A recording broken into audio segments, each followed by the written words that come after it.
అందరితో కలిసి ఉంటాం. నేను సీఎంగా ఉన్నా మా మిత్రుడు పవన్ కళ్యాణ్ గారు ఏ హోదాలో ఉన్నది కూడా రేపు అనౌన్స్ చేసుకుంటాం. మేమందరం కూడా సామాన్యమైన వ్యక్తులుగానే వస్తాం మీ దగ్గరికి. మీలో ఒక వ్యక్తిగా ఉంటాం.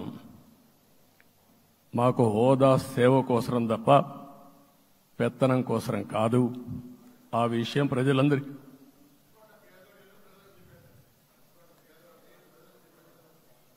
అవన్నీ చేస్తాం. ఇంకొక పక్కన నిన్న మొన్న నేను వస్తానంటా ఉంటే వాళ్ళకు కూడా తెలుసు కాబట్టి ఎన్డీఏ అభ్యర్థిగా అంటే శాసనసభ నాయకుడికి ఎన్నుకుంటారనే ఉద్దేశంతో, ముఖ్యమంత్రి అవుతాను ఉద్దేశంతో రోడ్లన్నీ కూడా నిలిపేస్తాను. నేను ఒకటే చెప్పాను, మేము వచ్చినప్పుడు ఒక్క నిమిషం ఒక సిగ్నల్కి ఇంకొక సిగ్నల్కి కొద్దిగా గ్యాప్ పెట్టుకోండి. అవసరమైతే ఒక 5 నిమిషాలు లేట్ అయినా మాకు పర్వాలేదు, కానీ ప్రజలు ఎవ్వరికీ ఇన్కన్వీనియన్స్ కలగకూడదని చాలా స్పష్టంగా ఆదేశాలు ఇచ్చాం. కాబట్టి అవన్నీ మనం చేద్దాం.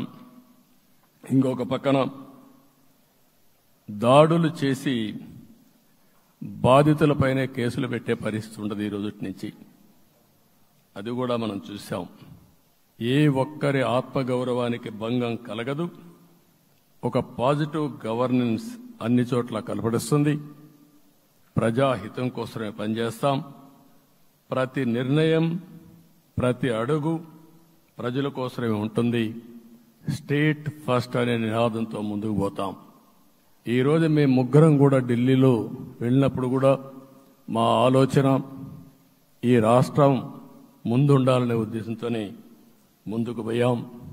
అదే సమయంలో ఈరోజు మన రాష్ట్రానికి కూడా సముచితమైన గౌరవం. 3 మంత్రులు కేంద్రంలో మన వాళ్ళు ఉండే పరిస్థితికి వచ్చారు. ఒక పక్కన రామ్మోహన్ నాయుడు శ్రీకాకుళం ఎంపీ, ఆయన కేంద్రంలో మంత్రి పదవి, కేబినెట్ పదవి వచ్చింది. ఇంకొక పక్కన పెంబసాని చంద్రశేఖర్కి స్టేట్ మినిస్టర్గా MOS కింద ఇచ్చారు. మూడోది కూడా ఒక సామాన్యమైన కార్యకర్త Srinivasa Varma, Narasapur MP, BJP MP, ఈరోజు కేంద్రంలో మంత్రి స్థానం వచ్చింది. ఓసారి బీజేపీలో కూడా ఇది ఒక ప్రత్యేకత.